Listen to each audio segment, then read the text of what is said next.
After doing the PSA questionnaire, I wasn't surprised at all by the results because I already knew I have extremely high anxiety during public speeches.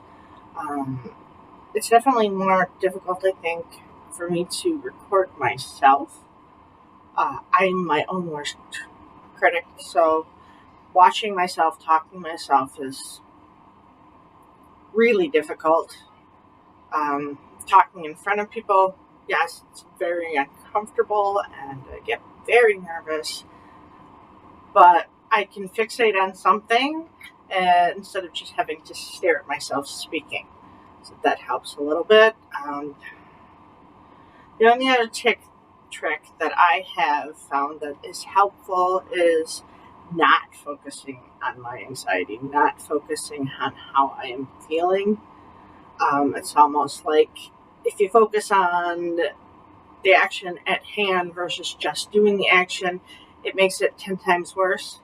Ripping the band aid off, so to speak, it's usually a lot easier and quicker if you just do it than think about it. So I think that's probably what I do with a lot of things when I have severe anxiety. Definitely with this recording of myself and speaking, I am very nervous about the informative speech that is coming up because there's a lot more information than this quick little tidbit that we do with our journals. And I'm afraid that I'm going to completely fixate on how I'm feeling and recording myself and watching myself speak that I'm going to completely mess up. And I am worried about how that's going to affect my grade. If I'm just going to get so overwhelmed, I'm not going to want to continue to try and work on it.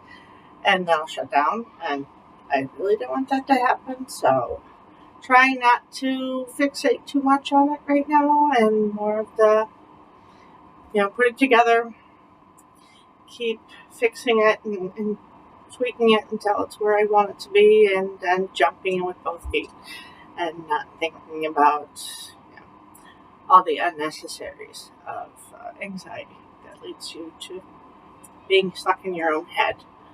So this is definitely practice.